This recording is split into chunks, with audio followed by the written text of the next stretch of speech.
Welcome to Stoic Vivu, where ancient wisdom meets modern life transformation.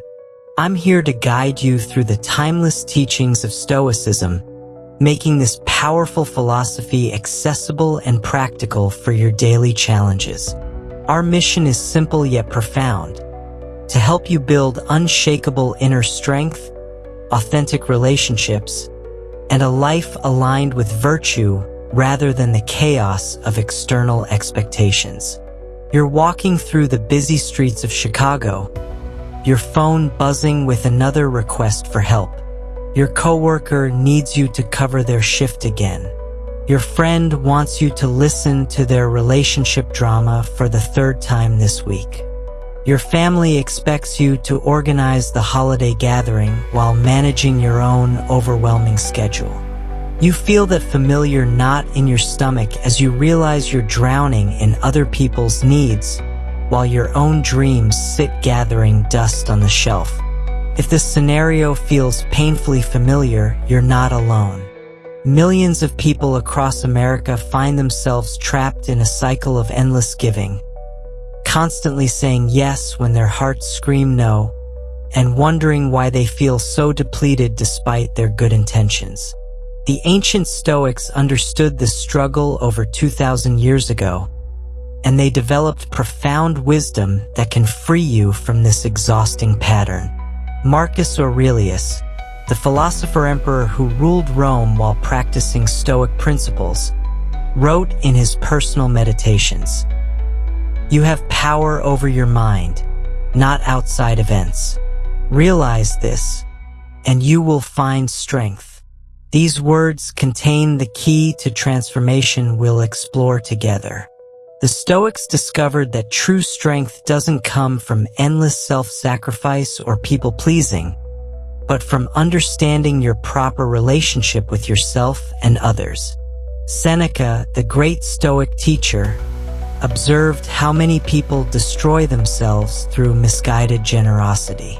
He taught that wisdom lies in knowing when to give and when to preserve your energy for what truly matters. Epictetus, who rose from slavery to become one of history's most respected philosophers, showed us that freedom comes not from controlling others but from mastering our own choices and responses. Today's journey will revolutionize how you think about service, relationships, and self-respect. You'll discover that setting boundaries isn't selfish but sacred, that saying no can be the highest form of love, and that reclaiming your power actually enables you to serve others more effectively. We'll explore 7 essential principles that will help you stop people-pleasing forever while becoming someone who commands genuine respect rather than resentment. The Stoics believed that every challenge contains an opportunity for growth, and your current struggle with boundaries is no exception.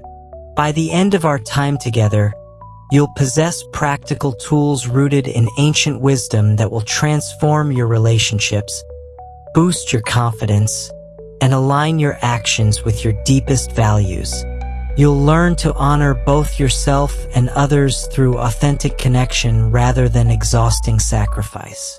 This isn't about becoming cold or selfish. Instead, you'll discover how ancient Stoic principles create sustainable kindness that enriches both your life and the lives of those you truly care about.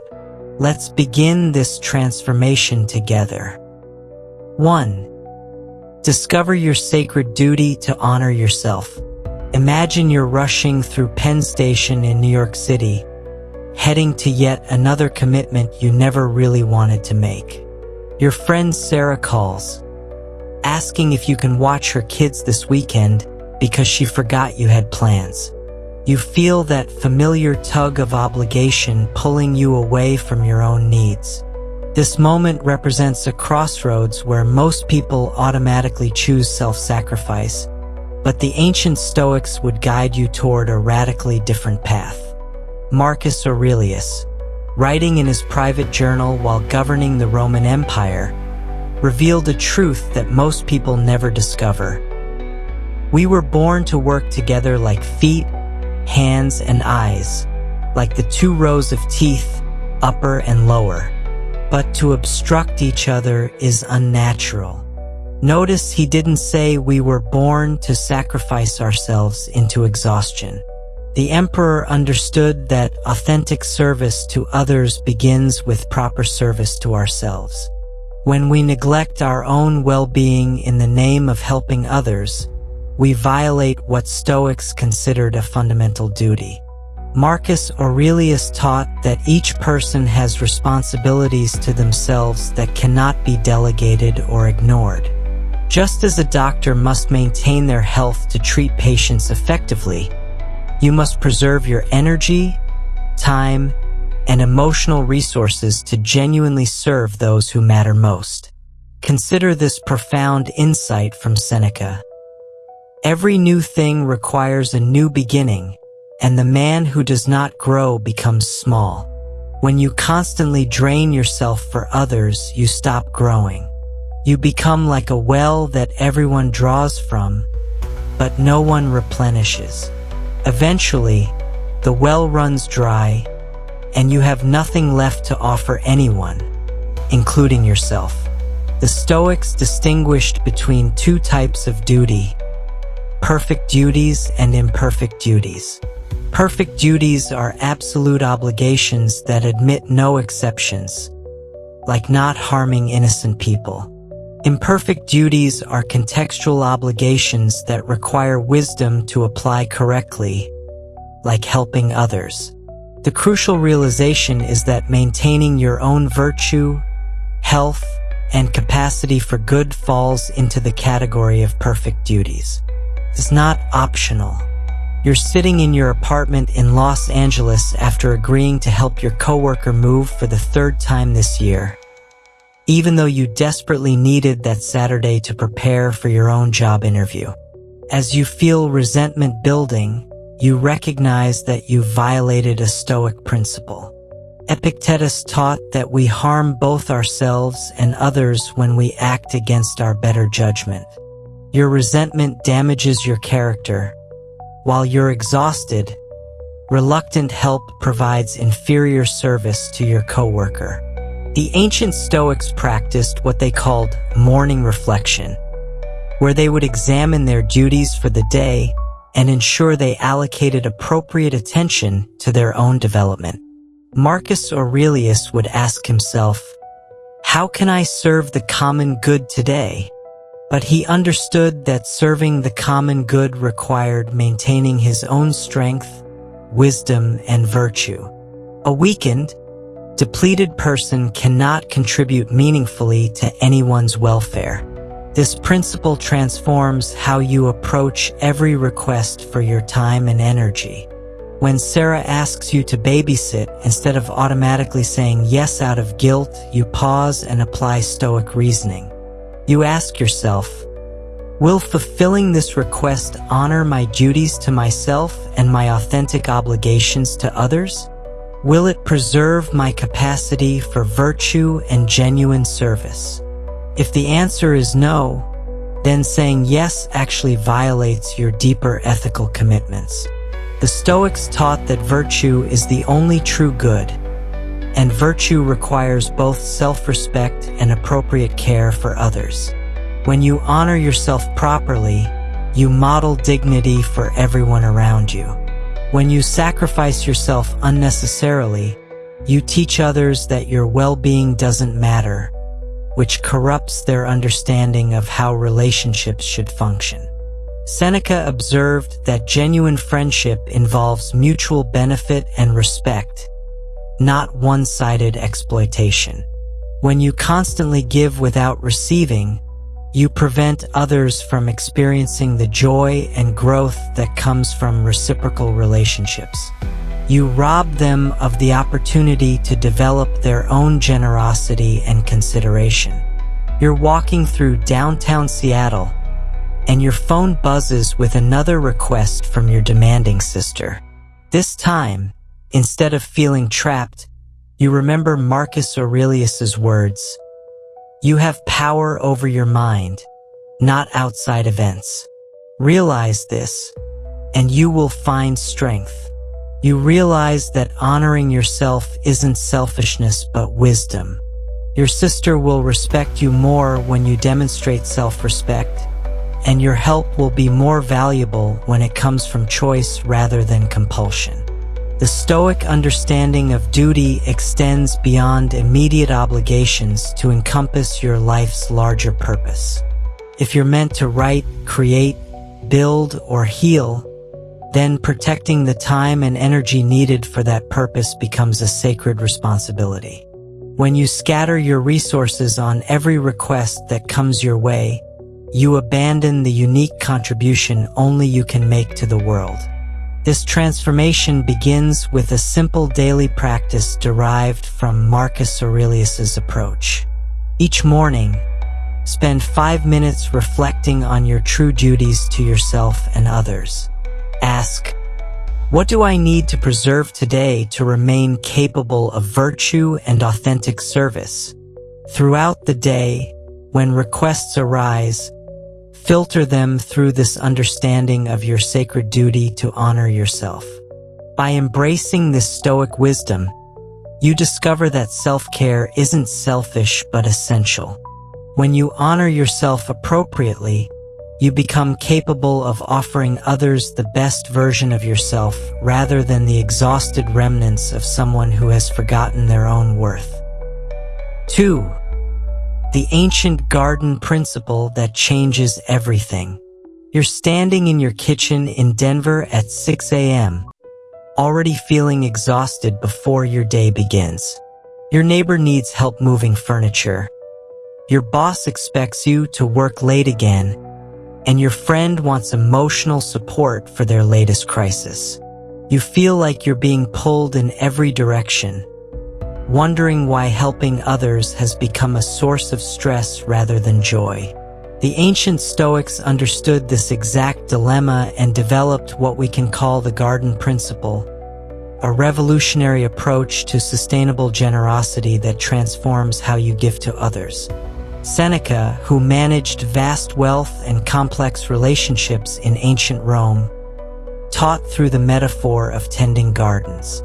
He observed that a wise gardener never depletes the soil by overharvesting, because doing so destroys future productivity.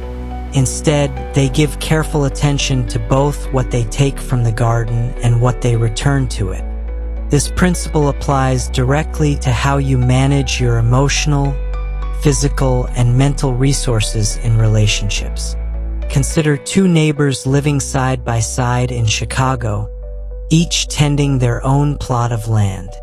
The first neighbor, driven by a desire to help everyone in the community, constantly gives away vegetables from their garden.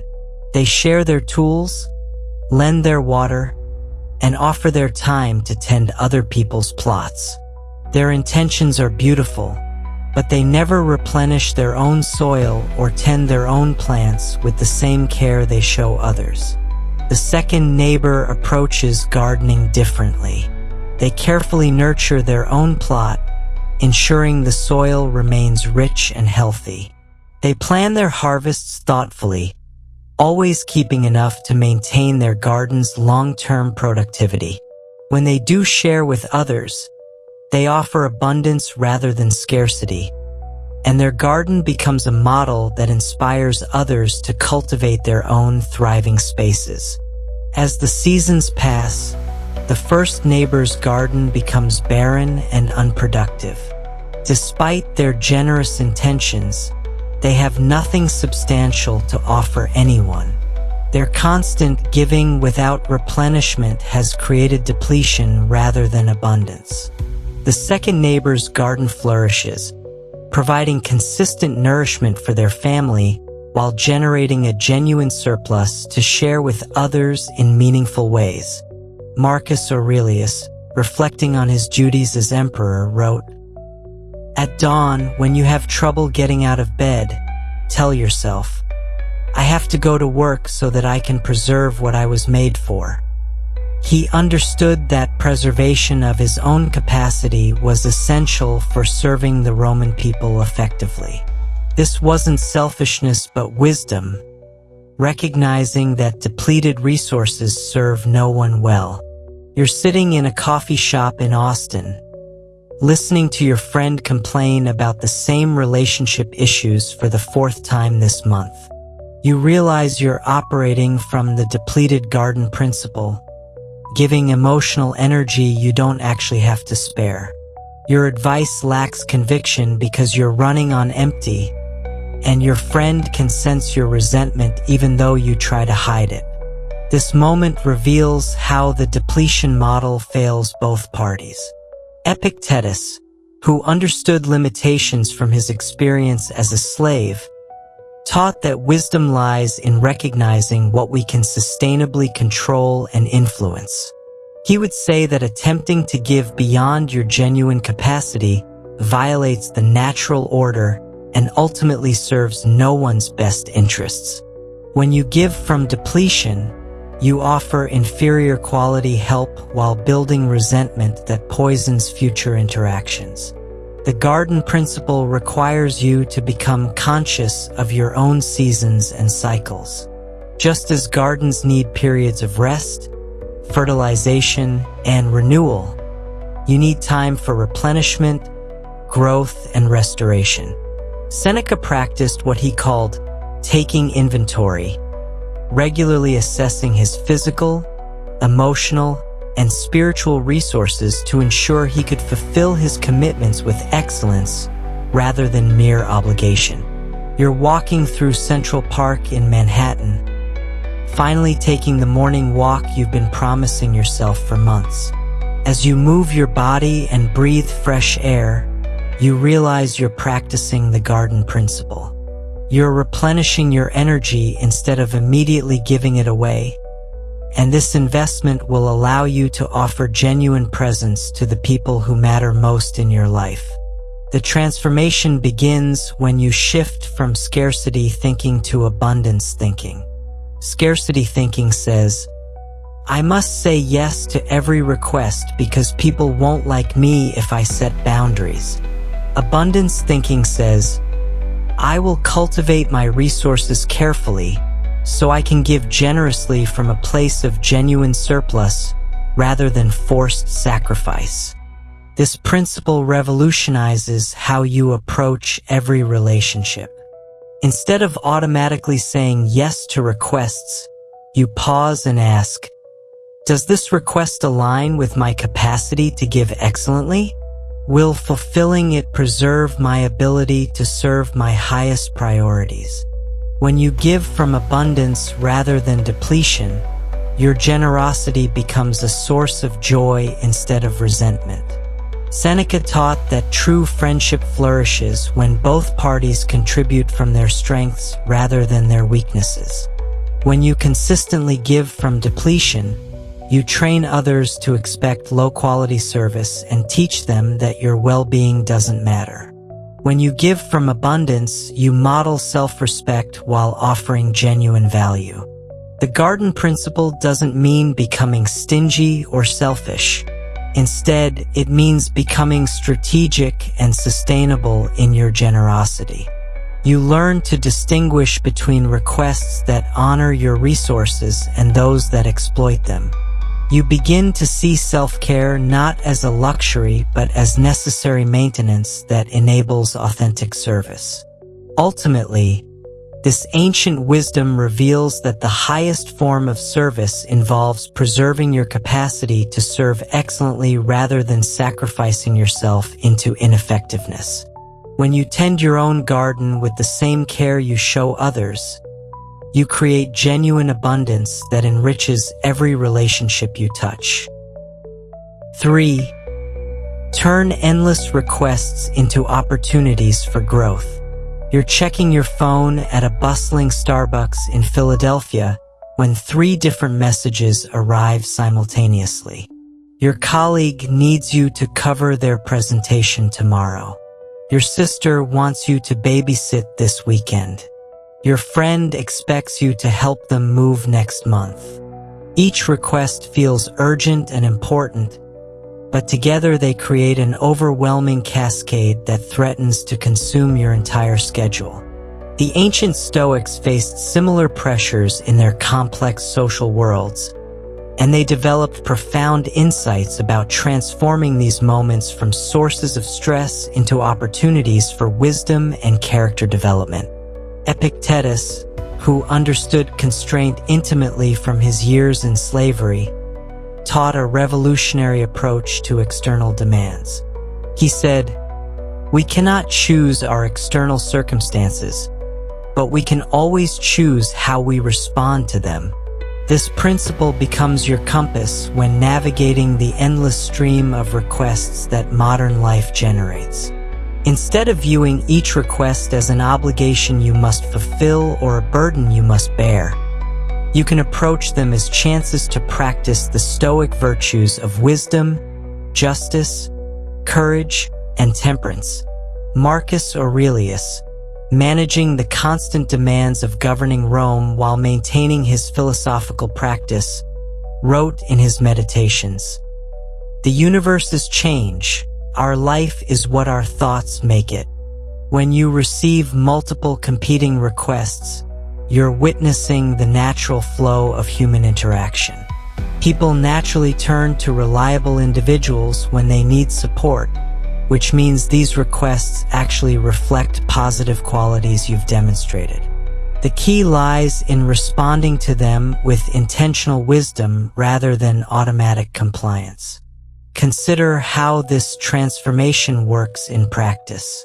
You're sitting in your apartment in Boston, looking at your sister's text about babysitting this weekend. Instead of immediately feeling trapped between guilt and resentment, you pause and ask yourself 3 Stoic questions that turn this moment into an opportunity for growth. First, what can I control in this situation?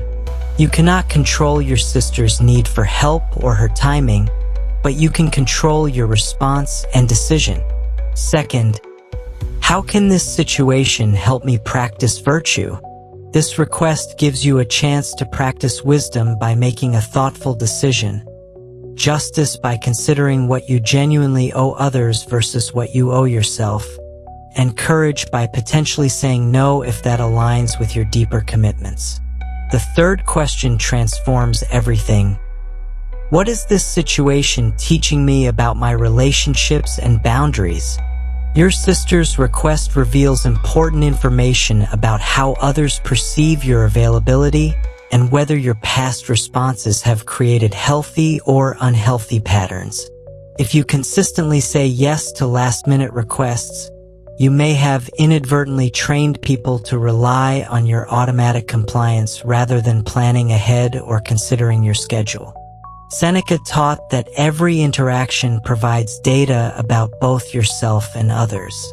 When your colleague asks you to cover their presentation, this moment reveals whether they respect your time, whether they plan responsibly, and whether your relationship operates on principles of mutual consideration.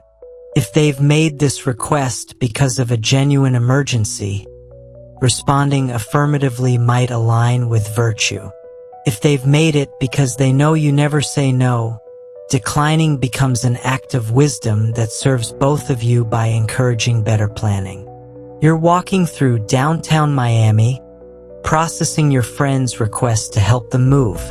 Instead of feeling overwhelmed, you recognize this as a chance to practice what Marcus Aurelius called morning reflection in real time. You ask yourself, does helping with this move align with my current priorities and capacity? Have I been investing appropriately in my own goals and responsibilities? What would a wise person do in this situation? This approach transforms your relationship with requests from reactive to proactive. Rather than being buffeted by external demands, you become like a skilled ship captain who uses every wind, whether favorable or challenging, to navigate toward their intended destination. Each request becomes information you can use to practice discernment, strengthen your decision-making abilities, and clarify your values. The Stoics understood that saying no to inappropriate requests actually serves the common good by encouraging others to develop self-reliance and planning skills. When you automatically say yes to everything, you may prevent others from growing and learning to manage their responsibilities independently. Epictetus taught that true compassion sometimes requires allowing others to experience the natural consequences of their choices rather than constantly rescuing them. You're having coffee with a friend in Seattle who constantly asks for emotional support but never offers it in return. Instead of feeling drained, you recognize this pattern as an opportunity to practice the Stoic principle of examining your relationships honestly. This friend's behavior provides valuable information about the difference between genuine friendship based on mutual care and one-sided arrangements based on convenience. The transformation deepens when you realize that setting appropriate boundaries actually improves your ability to help others meaningfully. When you say no to requests that don't align with your capacity or values, you preserve energy for the requests that do. Your sister will receive better quality attention when you babysit because you chose to do so rather than feeling coerced. Your colleague will learn to plan more effectively when they can't rely on your automatic rescue. This ancient wisdom reveals that endless requests aren't problems to be solved, but opportunities to be embraced. Each one invites you to practice wisdom, strengthen your character, and create relationships based on genuine respect rather than automatic compliance. 4. Transform your reputation from weak to unshakable. You're sitting in a conference room in Chicago, and you notice something troubling. When your manager needs someone to work overtime again, every eye in the room turns to you. When the difficult client needs handling, you get the assignment. When someone needs to stay late to finish a project that isn't even yours, everyone assumes you'll volunteer. You realize with growing unease that you've become known as the person who never says no, and this reputation is actually working against you rather than building the respect you hoped it would create. Marcus Aurelius, who commanded both armies and senators while maintaining his philosophical principles, understood that true strength comes not from accommodating every demand but from demonstrating unwavering commitment to virtue and self-respect. He wrote in his private meditations, "How much trouble he avoids who does not look to see what his neighbor says or does, but only to what he does himself." The emperor recognized that constantly trying to please others actually diminishes your influence and respect rather than increasing it. This counterintuitive truth reveals itself when you examine how people respond to those who consistently accommodate every request. Initially, they may express gratitude and appreciation. However, over time, something subtle but significant shifts in the dynamic. People begin to take your availability for granted, assuming you'll handle whatever they don't want to deal with themselves. Your generosity transforms from a gift they appreciate into a service they expect. Consider what happens in your daily interactions when you never establish boundaries. You're walking through downtown Portland, and your friend calls asking you to pick up their dry cleaning because it's sort of on your way. The request seems small and reasonable, but it represents something larger. This friend has learned through experience that you accommodate requests without considering whether they're appropriate or convenient for you. They've stopped thinking about your schedule, priorities, or preferences because your past responses have taught them these factors don't matter. The psychological pattern runs deeper than most people realize. When you consistently say yes to everything, you inadvertently communicate that your time has no value, your plans are infinitely flexible, and your needs are less important than everyone else's convenience. This creates what Marcus Aurelius would have recognized as a fundamental imbalance in the natural order of relationships, where mutual respect gets replaced by one-sided accommodation. Seneca, who navigated the complex political world of ancient Rome while maintaining his philosophical integrity, taught that respect must be earned through consistent demonstration of self-worth. He observed, "Every new thing requires a new beginning. When you decide to transform your reputation from accommodating to unshakable, you're embarking on precisely this kind of new beginning. The change requires patience because people will initially resist your new boundaries, having grown accustomed to your unlimited availability. You're standing in line at a coffee shop in Denver when your neighbor texts asking if you can accept a delivery for them tomorrow, the fourth time this month. Previously, you would have automatically agreed, but now you pause and recognize this pattern through Stoic eyes. Your neighbor has learned that you're always available for their convenience, while they've never once offered to reciprocate or even asked about your schedule before making requests. The transformation begins with understanding what Marcus Aurelius called the discipline of desire. This practice involves training yourself to want what aligns with virtue rather than what brings temporary approval from others.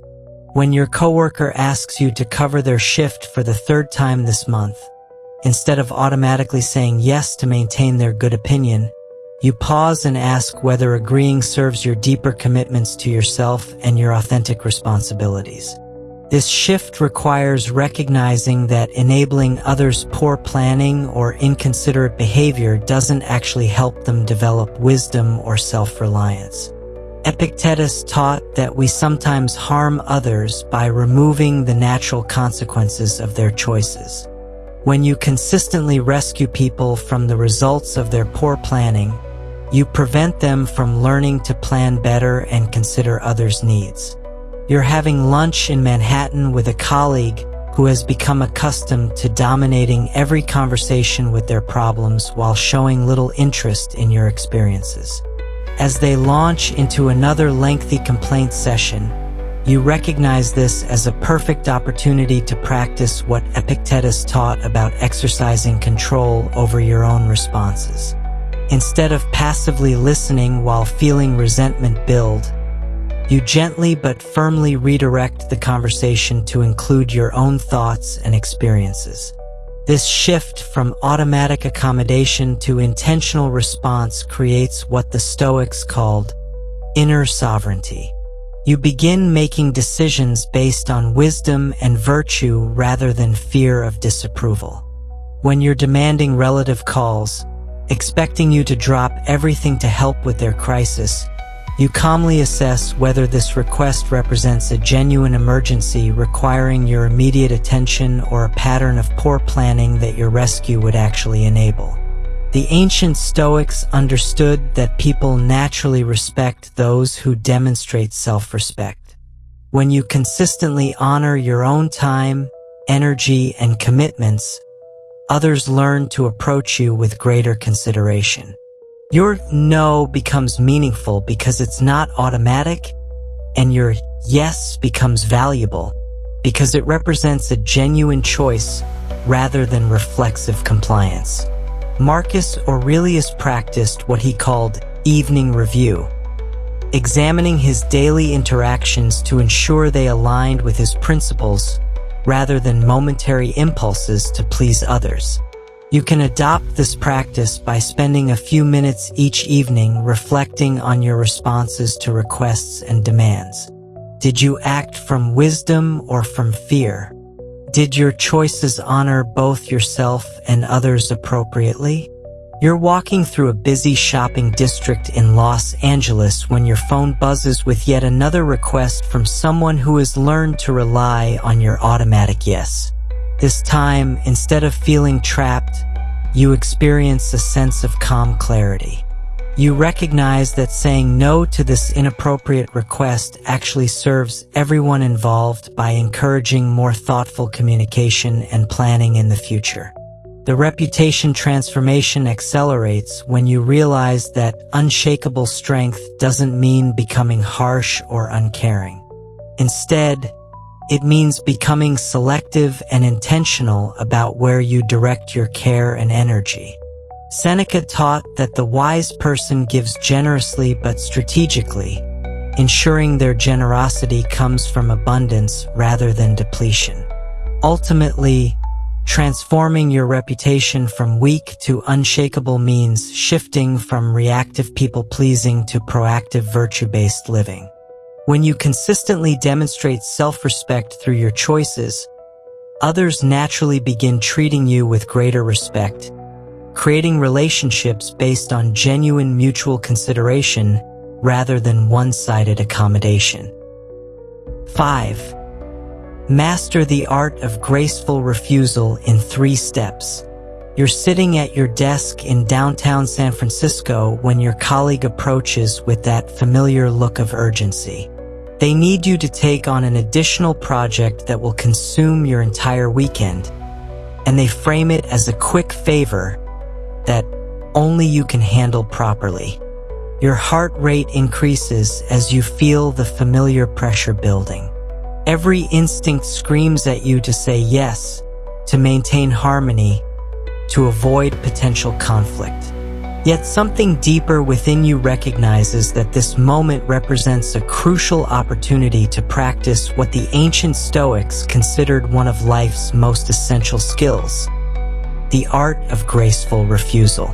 Marcus Aurelius, who faced constant demands from senators, generals, and citizens throughout his reign as Roman emperor, developed a systematic approach to handling requests that threatened to overwhelm his capacity for virtue and effectiveness.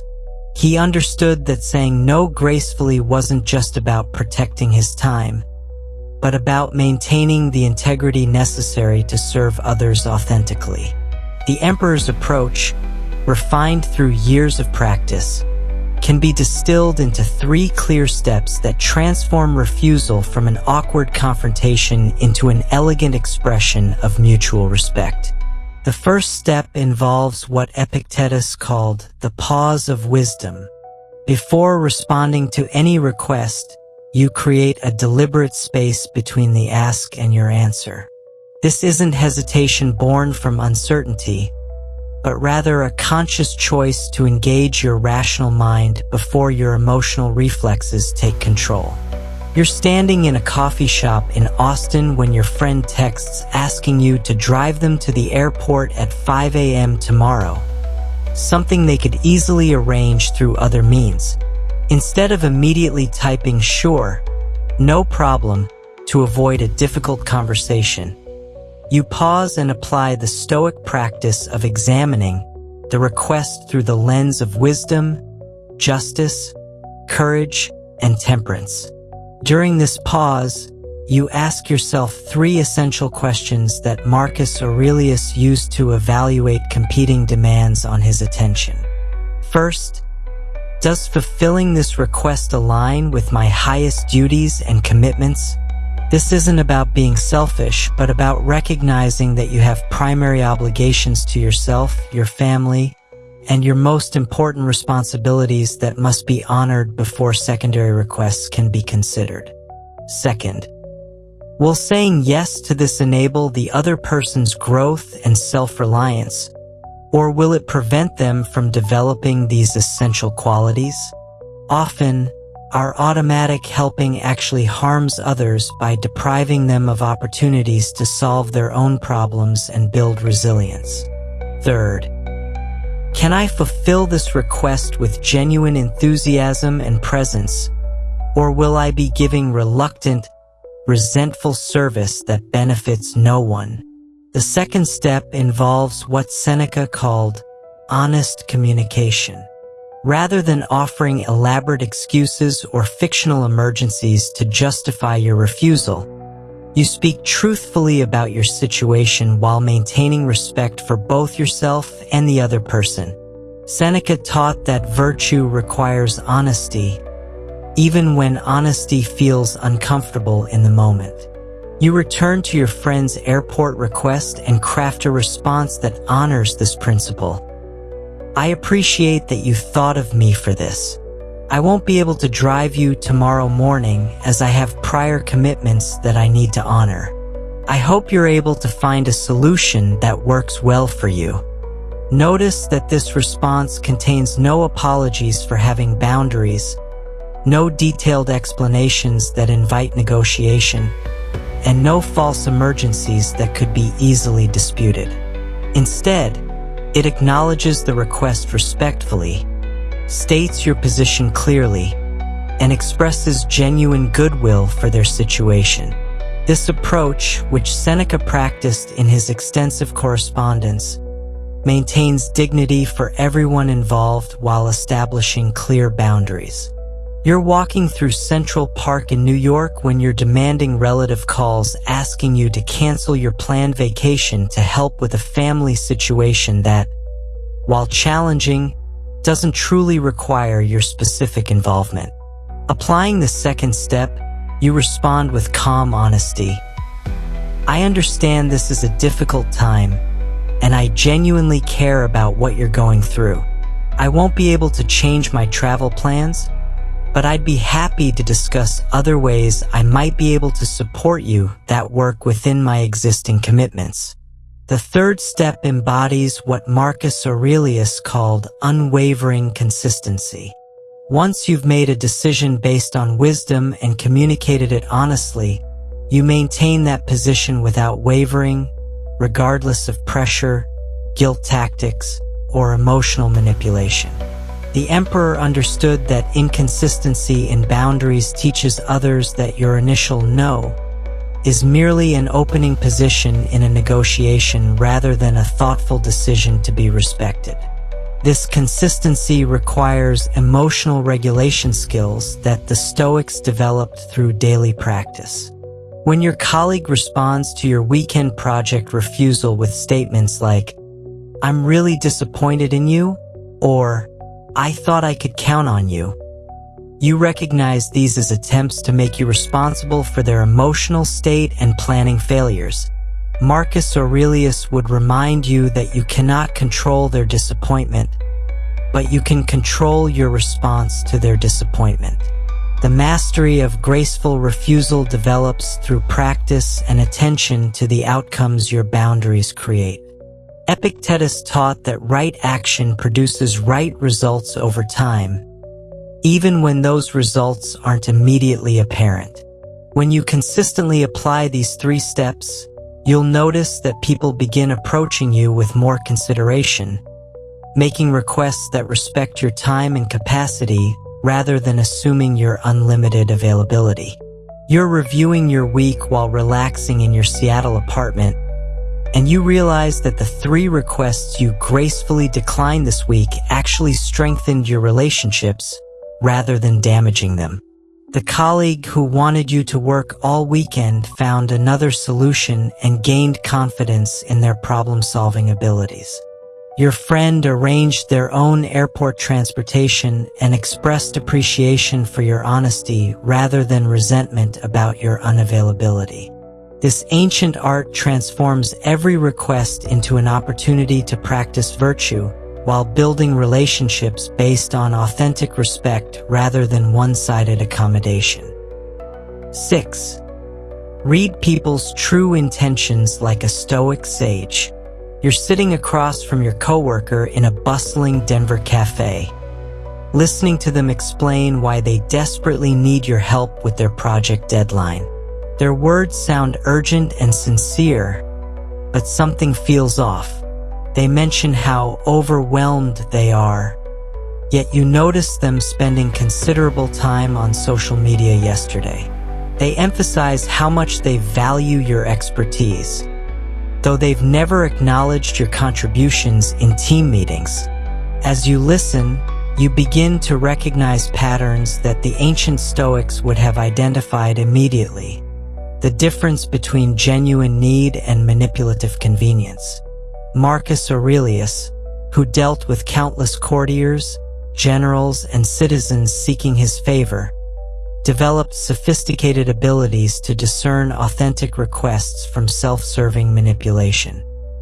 He wrote in his Meditations, "How much trouble he avoids who does not look to see what his neighbor says or does, but only to what he does himself." This wasn't advice to ignore others, but rather wisdom about focusing on observable actions rather than persuasive words. The emperor understood that people's true intentions reveal themselves through consistent patterns of behavior rather than compelling explanations in moments of need. The Stoic approach to reading intentions begins with what Epictetus called the discipline of perception. This practice involves training yourself to observe what actually happens rather than what people claim is happening.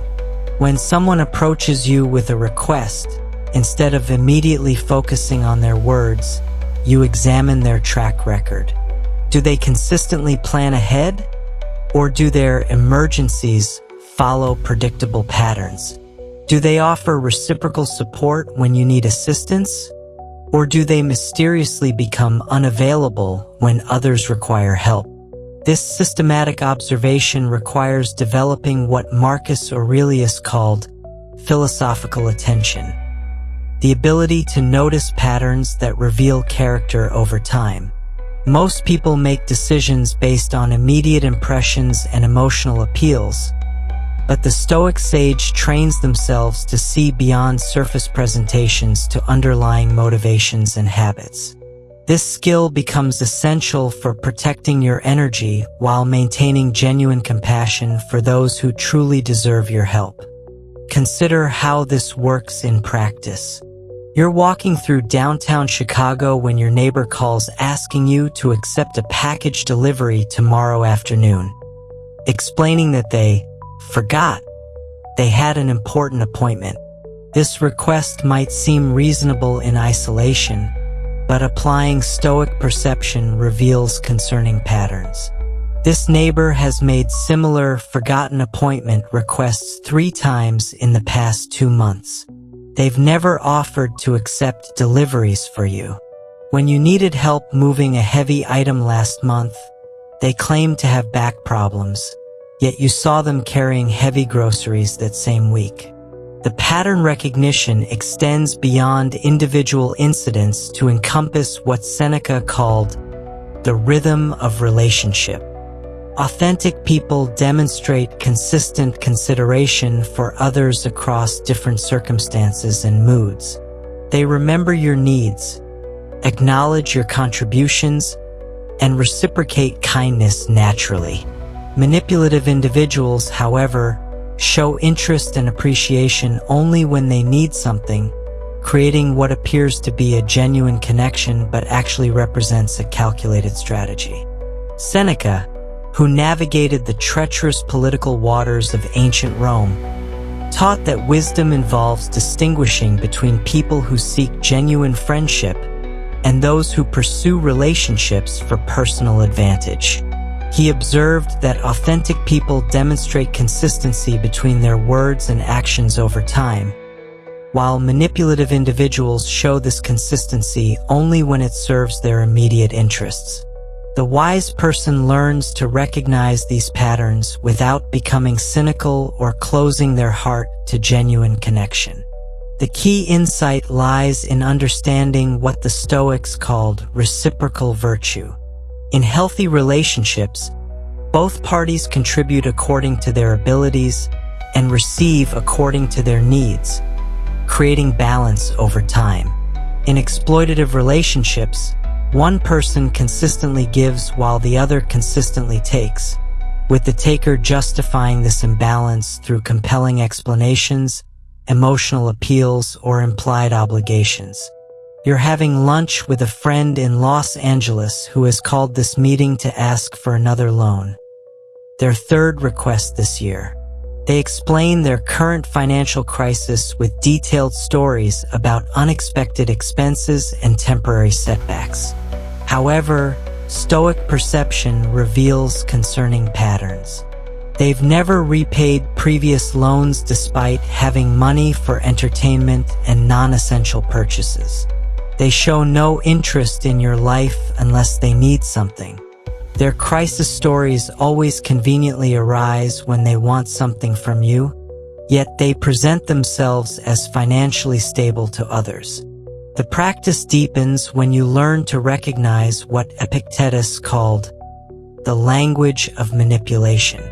Certain phrases and approaches consistently appear when people attempt to bypass your rational decision-making and appeal directly to your emotions or sense of obligation. Statements like, "I wouldn't ask if it wasn't important," or "You're the only person I trust with this," often signal attempts to make you feel specially chosen while preventing you from examining the request objectively. Marcus Aurelius taught that recognizing these patterns isn't about becoming harsh or judgmental, but about making wise decisions that serve everyone's highest good. When you enable someone's irresponsible behavior by consistently rescuing them from natural consequences, you prevent them from developing wisdom and self-reliance. When you allow yourself to be manipulated, you reinforce patterns that ultimately harm both parties. The Stoic sage develops what Epictetus called emotional objectivity, the ability to observe relationship patterns without being swayed by momentary guilt, fear, or obligation. This doesn't mean becoming cold or uncaring, but rather learning to distinguish between authentic emotion and emotional manipulation.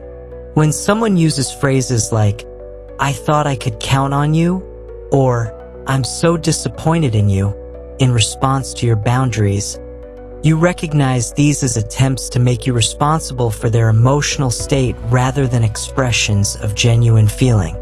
You're reviewing text messages from someone who has been asking for various favors over the past few months. Applying Stoic analysis, you notice they always begin with personal compliments, mention how busy or stressed they are, and emphasize how you're the only person who can help them. Yet when you've needed support, they've been consistently unavailable with elaborate explanations.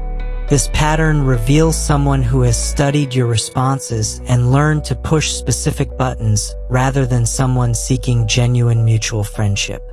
The transformation occurs when you realize that protecting yourself from exploitation actually serves the common good. Seneca taught that allowing others to manipulate you corrupts their character while depleting your resources for authentic service.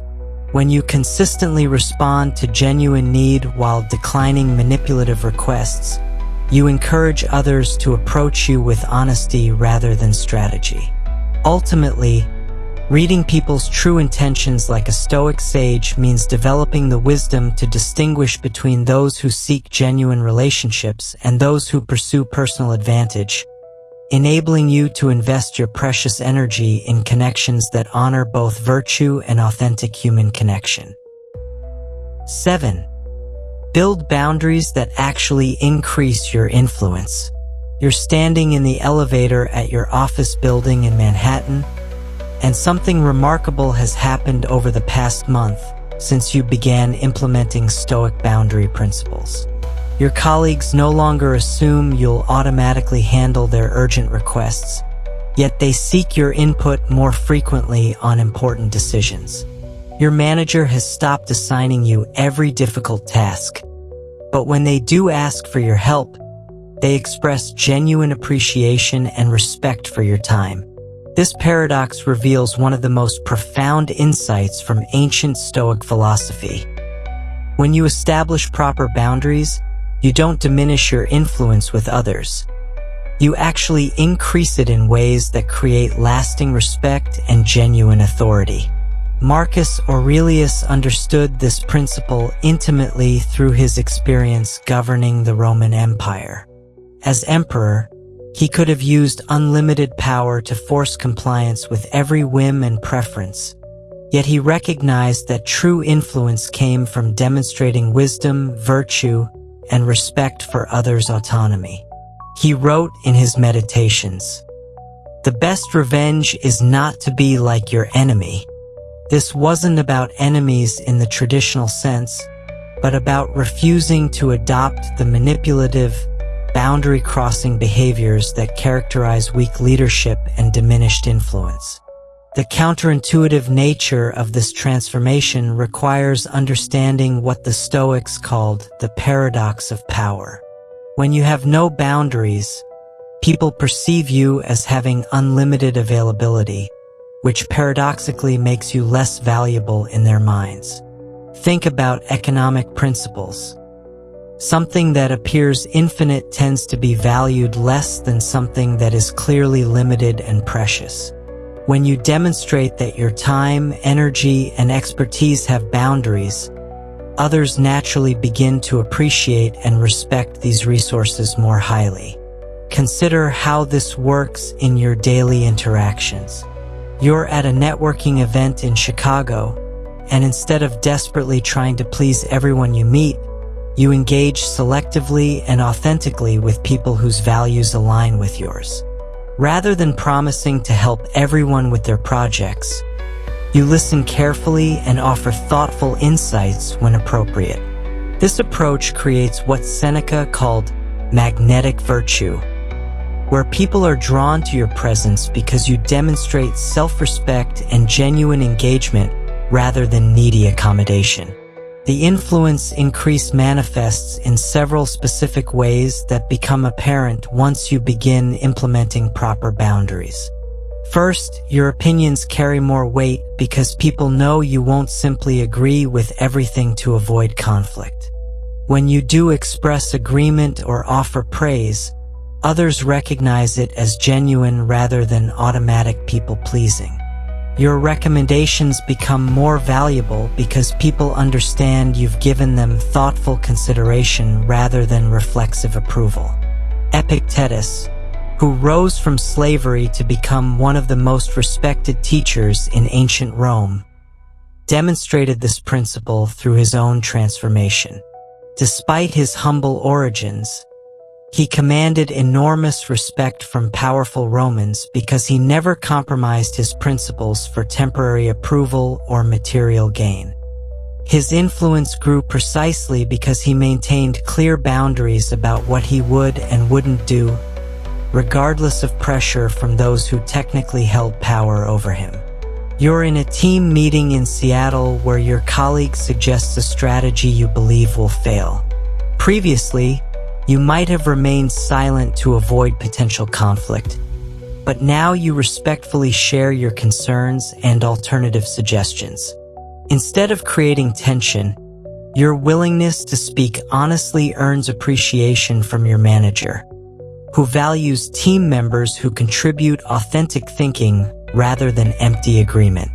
Your influence in future strategic discussions increases because you've demonstrated the courage to prioritize truth over temporary harmony.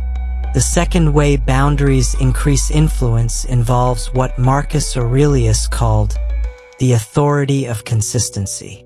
When people know you have clear principles and stick to them regardless of pressure, they begin to trust your judgment and integrity. This trust becomes the foundation for genuine influence, where others seek your perspective because they value your consistent commitment to virtue rather than your willingness to accommodate their preferences. This principle extends to how others perceive your decision-making abilities. When you establish boundaries, you demonstrate that you can evaluate situations thoughtfully and make decisions based on principle rather than impulse or fear. These qualities naturally position you as someone others turn to for guidance and leadership, increasing your influence in both personal and professional relationships. You're having coffee with a friend in Austin who has been struggling with their own boundary issues at work. Instead of offering empty sympathy, you share specific examples of how implementing Stoic principles has improved your own situation. Your friend listens intently because your advice comes from demonstrated success rather than theoretical knowledge. Your influence in their life increases because you've proven your wisdom through your own transformation. The third mechanism involves what Seneca called the multiplication of respect. When you consistently honor both your own boundaries and those of others, you create an environment where mutual respect flourishes. Others begin to model your behavior, leading to improved relationships throughout your social and professional networks. Your influence spreads not through force or manipulation, but through the natural attraction people feel toward virtue and authenticity. This transformation requires patience because the influence increase isn't always immediate. Some people may initially resist your new boundaries, especially if they've benefited from your previous lack of limits. However, Marcus Aurelius taught that virtue always produces positive results over time, even when those results aren't immediately apparent. As you maintain your boundaries consistently, you'll notice that the right people begin to respect and seek your influence more, while those who preferred to exploit your unlimited availability naturally distance themselves. Ultimately, building boundaries that increase your influence means shifting from people-pleasing tactics that create shallow, temporary connections to virtue-based principles that generate deep, lasting respect and genuine authority in every relationship you value. As our journey through ancient Stoic wisdom comes to a close, take a moment to reflect on the profound transformation that awaits you. You've discovered that the path to genuine strength doesn't require sacrificing your kindness or becoming selfish, but rather involves honoring both yourself and others through authentic virtue. The 7 principles we've explored together represent more than theoretical knowledge. They offer practical tools that Marcus Aurelius, Seneca, and Epictetus used to navigate their own complex relationships while maintaining inner peace and outer respect. You now understand that self-care is your sacred duty, not a luxury to feel guilty about. The garden principle has shown you how sustainable generosity creates abundance for everyone, while depleting yourself serves no one well. You've learned to transform endless requests into opportunities for growth, building unshakable strength that commands respect rather than resentment. The 3-step method for graceful refusal gives you concrete tools to maintain relationships while honoring your boundaries. Perhaps most importantly, you've developed the Stoic sage's ability to read people's true intentions, protecting your energy for those who deserve your genuine care. These boundaries don't diminish your influence but actually increase it, creating magnetic virtue that draws others to seek your wisdom and respect your judgment. The transformation begins the moment you choose to implement these principles in your daily life. Start tomorrow morning with Marcus Aurelius's practice of reflection, examining your duties to yourself and others before the day's demands begin. When requests arise, pause and apply the Stoic questions that distinguish between authentic need and manipulative convenience. Practice Seneca's honest communication, speaking truthfully about your boundaries without elaborate excuses or apologies. Remember that this journey requires patience with yourself and others. People who have grown accustomed to your unlimited availability may initially resist your new boundaries, but consistency in virtue always produces positive results over time. Trust in the ancient wisdom that has guided countless individuals toward lives of authentic strength and meaningful service. Your commitment to these principles extends beyond personal transformation. When you model healthy boundaries and self-respect, you give others permission to honor themselves as well, creating ripple effects that strengthen your entire community. The Stoics believed that individual virtue contributes to the common good, and your journey exemplifies this truth. As you continue this path, remember that Stoic Vivu is here to support your growth with practical wisdom for modern challenges.